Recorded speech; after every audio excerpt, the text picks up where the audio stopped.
እንግዲህ የዛሬው ከዓለም አካባቢያችን ትኩረት በዋናነት በተባበሩት አረብ ኤምሬትስ እና በሱዳን ላይ የሚያጠነጥን ነው። የተባበሩት አረብ ኤምሬትስ በሱዳን የገባችበት አጣብቂኝ በጣም ቀላል አጣብቂኝ አይደለም። አሜሪካም የአረብ ሀገራትም ወዳጆቿም ጭምር ተነስተውባታል። እንግዲህ የተለያዩ ተጽዕኖዎችን ሊፈጥሩባት እንቅስቃሴ ያደረጉ ይገኛሉ። አጋሯ ወዳጇ የነበረችው በተወሰነ ጊዜ መቃቃር ውስጥ የገባችው ሳውዲ አረቢያም በተባበሩት አረብ ኤምሬትስ ላይ እንግዲህ ስሞታ ይዛ ወደ ዋሽንግተን እንደምታቀና ይጠበቃል። ዶናልድ ትራምፕም ይህንን ስሞታ እንደሚሰሙ ይጠበቃል። አሜሪካም በራሷ የተባበሩት አረብ ኤምሬትስ በሱዳን ተፋላሚ ለሆነው ለአርኤስኤፍ ወይም ለፈጥኖ ደራሽ ኃይሉ የምታደርገውን ድጋፍ በተመለከተ ራሷ አሜሪካም እንግዲህ የገባትን ነገር ይፋ አድርጋለች። የአሜሪካ የውጭ ጉዳይ ሚኒስትር የሆኑት ማርኮ ሩቢዮ ከተባበሩት አረብ ኤምሬትስ ጋር በተገናኘ እና ከሱዳኑ ጦርነት ጋር በተገናኘ ያነሱት ነጥብም እያነጋገረ ይገኛል።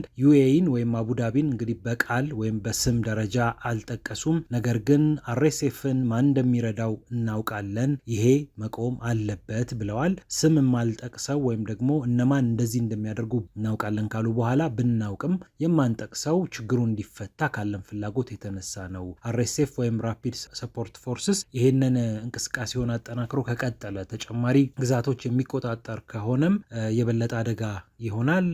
የረድኤት ሰራተኞች እየነገሩን ነበረ። በጣም በርካታ ጥፋት ጠፍቷል። እንደውም አንዳንዶቹ ከዚህ በፊት መዝግበውት ከሚያውቁት መጠን በላይ በጣም ብዙ ጭካኔዎችን ተመዘገበ ሲነግሩን ነበረ እና ገንዘብ ማን እንደሚሰጣቸው የጦር መሳሪያ ማን እንደሚሰጣቸው ለአርኤስኤፎች እናውቃለን ብለዋል። እንግዲህ ካናዳ በቡድን 7 የውጭ ጉዳይ ሚኒስትሮች ስብሰባ ላይ ማርኮ ሩቢዮ ናቸው እንግዲህ ይህንን የተናገሩት እና የተባበሩት አረብ ኤምሬትስን በስም መጥቀስ አልፈለጉም። ያው እንደሚታወቀው ኤምሬትስ በጣም ትልቅ ከሚባሉ የአሜሪካ አጋሮች መካከል አንደኛዋ ናት። በብዙ መልኩም እንክብካቤው ሊኖር ይችላል። በቀላሉ አታስታጥቂ ብለው ዶናልድ ትራምፕ ሊያምጹባት ወይም ደግሞ በቁጣ በኃይለ ቃል ተሞልተው እንዴት እንዲታደርግ ያለሽ የሚሉበት ምክንያት አይደለም። አንደኛ በሱዳን እየሆነ ያለው ነገር ከአሜሪካ ጥቅም አንጻር ሲያዩት ያን ያህል በጣም ቅርብ ላይሆን ይችላል ማለት ሁለተኛ ሶስተኛ ጉዳይ ነው ለሳቸው።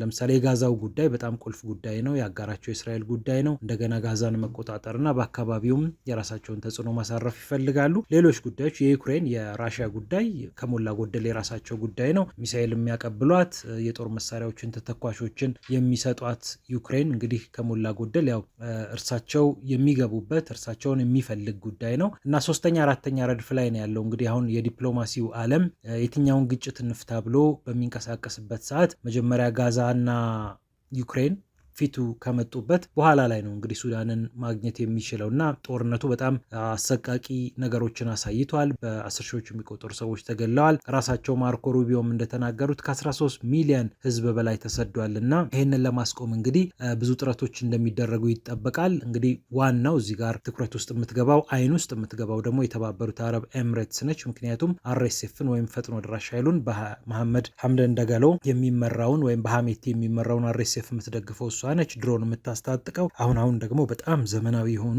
የጦር መሳሪያዎችን ድሮኖችን እንዲሁም ሌሎች የኤሌክትሮኒክ መገናኛዎችን ጃም የሚያደርጉ ወይም ግንኙነት የሚያዛቡ የኮሚኒኬሽን ስርዓትን የሚያፋልሱ በጣም አስገራሚ ቴክኖሎጂዎችንም ጭምር በማቅረብ ትታወቃለች። ከሰሞኑ ሚድል ኢስት አይ አንድ ይዞት የወጣው ዘገባም ከዚሁ ጉዳይ ጋር የሚገናኝ ነው። በተለይ አልፋሸር እንደሚታወቀው በአርኤስኤፍ ሙሉ ለሙሉ በቁጥጥር ስር መዋላው የሚታወስ ነው ከ3 ሳምንት በፊት ማለት ነው እና አልፋሸር ከሱዳን ብሔራዊ ጦር ወደ አርኤስኤፍ ከመሸጋገሯ በፊት የተሰሩ በጣም በርካታ ስራዎች አሉ። ለምሳሌ 500 ቀናት ያህል ነው እንግዲህ አርኤስኤፎች ወይም ፈጥኖ ደራሽ ኃይሉ ከተማዋን ከበው የነበሩት። ከተማዋን ከበው ጥቃት ሲፈጽሙ ነበረ።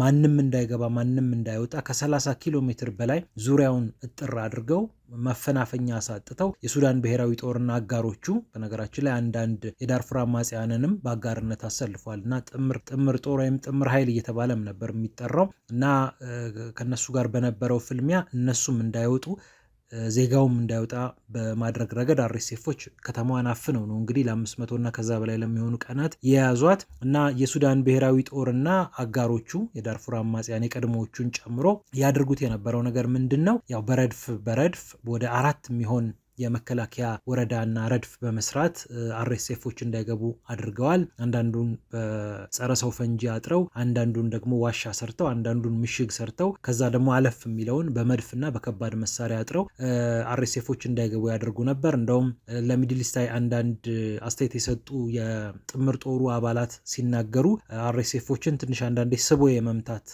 ስትራቴጂ እንጠቀምባቸው ነበረ።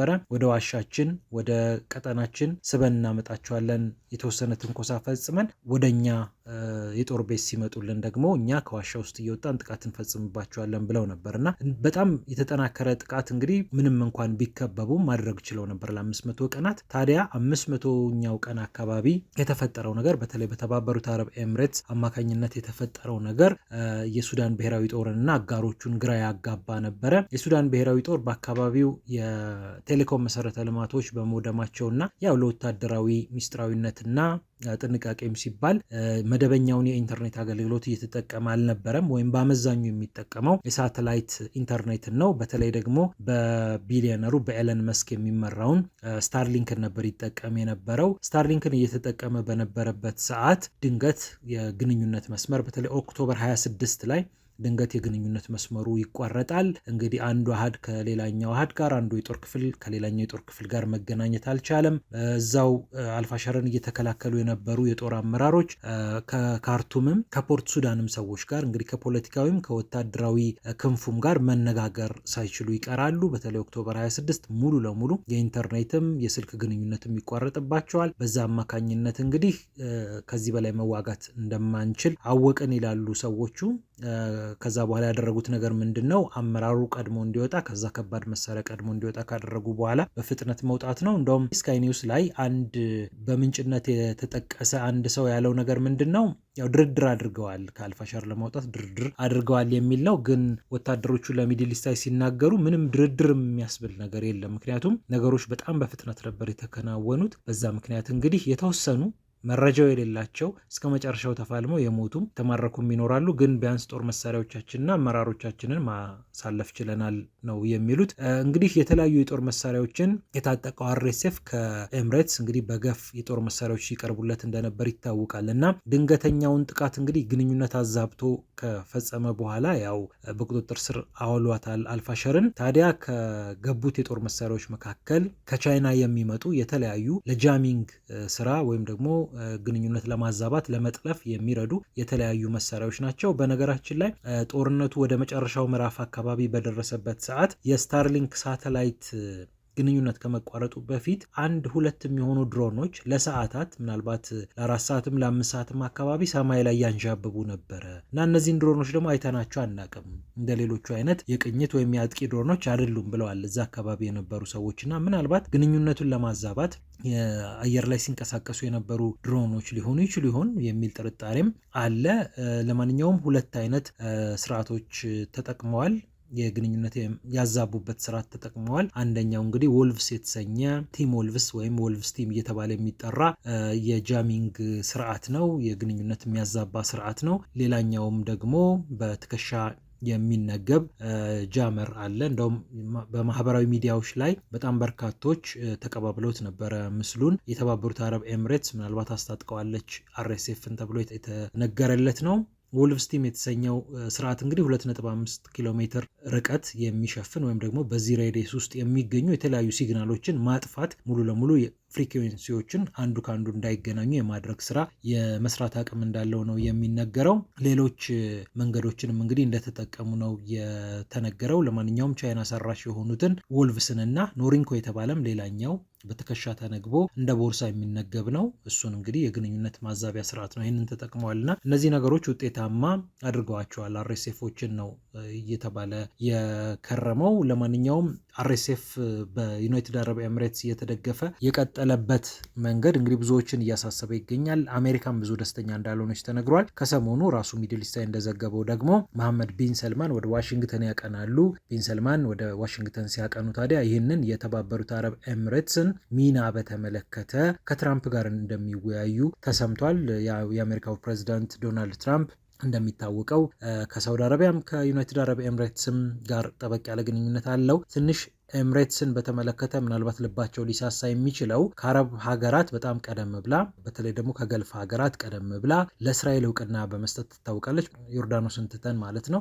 ከዮርዳኖስ ውጭ ከነዚህ ከገልፍ ሀገራት ለእስራኤል እውቅና በመስጠት ትታወቃለች። ለእስራኤል እውቅና ሰጥታለች። መደበኛ ዲፕሎማሲያዊ ግንኙነት አላት። የአብርሃም ስምምነትን ተፈራርማለች። ስለዚህ ኤምሬትስን በቀላሉ ሊጮሁባት አይችሉም። በቀላሉ ተይ እንጂ እንደዚህ አድርጊ አታድርጊ ሊሏት አይችሉም። በጣም ከፍተኛ የሆነ ኢንቨስትመንት ደግሞ በአሜሪካ ለማድረግ ቃል ገብታለች።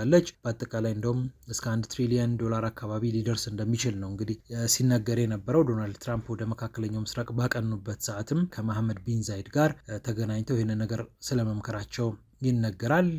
መሐመድ ቢን ሰልማን ይህንን በነገራችን ላይ ወደ ሱዳን የሚሄደውን መልእክት በዋናነት ለመናገር የፈለጉት ከአልቡርሃን ጋር አውርተው ነበር በስልክ ከሱዳኑ መሪ ከጀነራል አብዱልፈታህ አልቡርሃን ጋር አውርተው ነበር እና እንደው ለትራምፕ ሄደው ይህንን ነገር ቢነግሩልኝ የሚል ቅስቀሳ ወይም ስሞታ ከሱዳን ተነስቶ እንግዲህ በሳውዲ አድርጎ ወደ ዋሽንግተን እንደሚያቀና ነው የሚጠበቀው። ለማንኛውም ያው የሱዳኑ ጉዳይ የበለጠው ስብስብ እያለ ይገኛል። እንደሚታወቀው አርኤስኤፎች በአልፋሸርም በተለያዩ አካባቢዎችም የፈጸሙት ጥቃት ደግሞ የበለጠ ብዙዎችን እያሳሰበ ይገኛል። እንደውም አንዳንድ ሪፖርቶች ላይ አርኤስኤፎች ሴቶችን እየመረጡ በውበታቸው ጭምር እንደወሰዱ፣ አስገድዶ መድፈር፣ ሌሎች ጾታዊ ጥቃቶችን እንደፈጸሙ፣ በጣም ዘግናኝ የሚባሉ ጥቃቶችን እንደፈጸሙ ተነግሯል እና ይሄ ነገር ትንሽ ለእነ አልቡርሃን የበለጠ ጉልበት እየሰጣቸው ይገኛል። ለአርኤስኤፍ እና ለኤምሬትስ ግን ብዙ ጣጣ ይዞ ነው እየመጣ የሚገኘው።